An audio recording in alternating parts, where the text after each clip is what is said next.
Welcome to Kenton's videos. Enjoy the video. You start by confirming prerequisites. You have a GitHub repo with an index. HTML ready.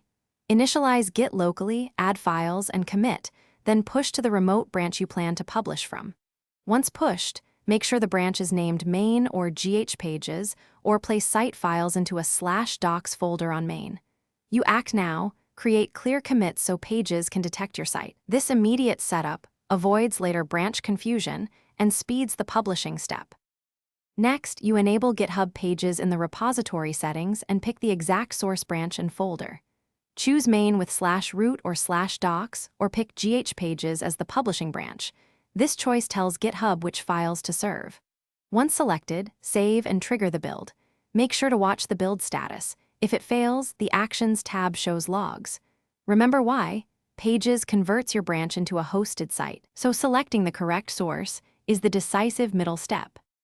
Finally, you retrieve the live link from the Pages settings and open it to confirm the site is up.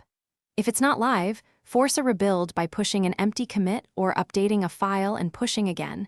This often resolves caching or build triggers. Make sure the repo is public unless you have a paid plan for private pages, and confirm index. HTML is at the chosen source path. Troubleshooting tip: if nothing loads, inspect build logs for missing files or CNAME misconfiguration, and fix. Thanks for watching. Consider subscribing if we helped you.